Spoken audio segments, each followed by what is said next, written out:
Hey, this is Madeline, and I'm here for Lumen Life to tell you a little bit about my faith journey and how I came to be where I am today and on the podcast with Maria and Joy. So, a little bit about me. I was born and raised in the Catholic Church. I have gone to Mass since I was a very young kid, and my parents were very involved in the church. My mom was in the moms groups. She volunteered as a PSR teacher. She participated in all the bake sales and all of the church events. And my dad is in the Knights of Columbus. He was an active participant for all of their fundraisers. And then when I got to be in youth group, he started volunteering as a parent in youth group. And that was very important in terms of like my foundations in faith, because my parents were living in the community that they were talking about so often, and they were living the life that matched what they believed in. And so that was really important. And then on top of that, we lived next door to a Catholic family with kids that were roughly the same age as my sister and I. And so there were 5 of us total, 3 of the neighbor kids and then me and my sister. So we had a great time playing and hanging out with them, but they were also Catholic. And so it was like we would have the Catholic experience at our house, and then we would go over to their house and have that same experience, which is really, really special. And so I grew up in this environment where, you know, you prayed before every single meal, and you prayed before bed, and you engaged with the Bible on a regular basis, and you talked about faith in like your everyday life, not just at home, but like with your neighbors and your friends. So that was really cool. And in terms of like outside of my house, I went to a private school. I went to a private Lutheran school from preschool through, I think, 5th grade. And that was really interesting because Lutherans have very similar beliefs to Catholics.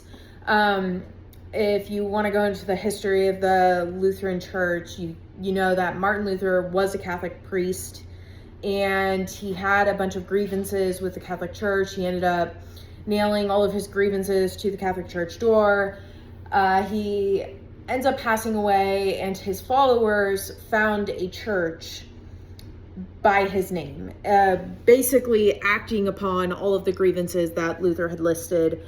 And though it was never Luther's intent to create basically another sect of Christianity, that's what happened. And they have very similar beliefs to us, with main differences being they don't believe in the real presence of the Eucharist. They don't really have the concept of saints. Sacraments are a little bit different. Their services in general are just slightly different. But at the core, the foundations are the same. And so what I learned during Lutheran schooling, one is the love of the Bible and a deep passion for memorizing verses and having yet another faith community of very similar, like-minded people who, in terms of their values. And so that was really just an awesome experience, being engaged with people who didn't quite believe the same thing as me. So 1, I was learning how to articulate my belief, and 2, being in a safe space where people did generally believe the same thing as me, and we were all cultivating those values together. So I had Lutheran schooling through 5th grade, and then I went to a public school after that. And when I transferred to the public school, I was really, really grumpy about this with my parents. I was not excited, and it ended up being a blessing, a redirection, as some will say. And it was special for me because I had one of the more tragic things happen to me when I moved schools. I joined the track team and I tore my ACL. I was 13 years old when I tore my ACL for the first time, which is just very, very young for this injury. I was the first of any of my friends to have a major surgery for an athletic injury like that. I was so young that I wasn't necessarily done growing. There was concern about that. And so this injury just ended up being a whole catastrophe, in quotes. I put that because it upended my life in a lot of ways. One, I was no longer able to do basically any of the athletic things I had done before. I was a dancer, I was on the track team, I skied regularly, I loved to bike, and basically for an entire year, I was not able to do any of those things. And it was in that moment that my parents, I think, acting through belief and faith in God, got me into music and bought me my first harp. I had this really interesting experience when I was 11. My family goes on a church retreat every single year. And at the church retreat, the guest speaker's wife was a harpist when I was 11. And I loved this woman. I was obsessed with her. I would not leave her alone all week long. And she talked about, music and the intersection of faith and, just playing harp. I thought was so cool. I loved her instrument. I loved her. And it was just such a deeply moving experience. I came home and I told my dad, I was like, someday I'm going to play the harp. And he was like, okay. And then he looked up the cost of a harp and he bought me a saxophone. And that is what I played in school for, I don't know, a year or so. And when I tore my ACL, I think in a leap of faith from my parents, they bought me a harp with my dad's, they sold my dad's antique tractor and bought me a harp. And this was a faith-filled time because I was going through confirmation. So I had this massive injury. I'm going through this faith transformation journey. I'm doing all of these retreats and studying and blah, blah, blah for church. And I'm really having a hard time because, again, none of my friends have ever done this. I'm in middle school with basically a major ligament injury. And I just remember one of the first really aha moments I had at church. I was at a retreat. I was still on crutches at this point. There was, I don't know, 50 8th graders on this retreat for church. And I was not able to participate in basically any of the activities. But we get to adoration, and this was actually my first adoration experience, was at this retreat. And in adoration, you often kneel and they have reflective music, and they were doing that whole thing, and they had confession going on or whatever. And obviously I have a knee injury, and I just get into adoration, and I kind of have this God moment of you should kneel. God is here, right now, and you need to kneel. And so I go to kneel, and one of the guys comes up to me and says, hey, you don't have to kneel. You're on crutches, your leg is in this straight brace, you can't even bend your knee, you'd be kneeling on just one leg. And I'm like, no, I turned to him and I was like, no, God is here. I have to kneel. And he looks at me and he's like, okay. And he walks away.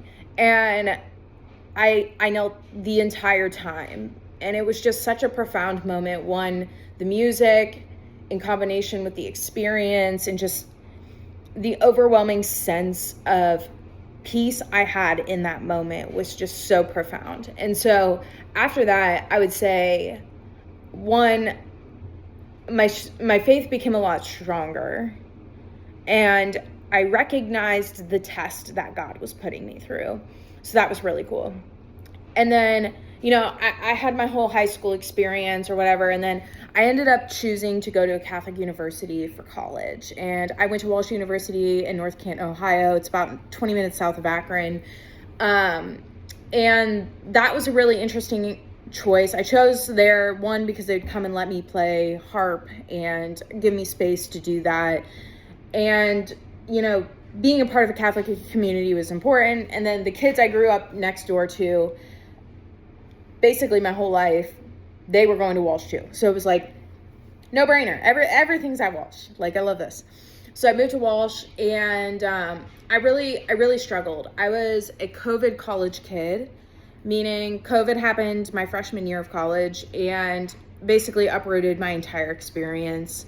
My university changed from semesters to quarters. I wasn't in person for a lot of classes. I like activities basically came to a halt. People were quarantining left and right. It was a really interesting time. And so my sophomore year, one, I was debating about whether I should even go back to school my sophomore year, because Walsh was expensive. It's a private liberal arts Catholic school. Like, it's expensive. And even with my scholarship money, it was a lot of money. And it was like, well, if I'm not going to be in person and I'm not going to do whatever, like, should I even be here?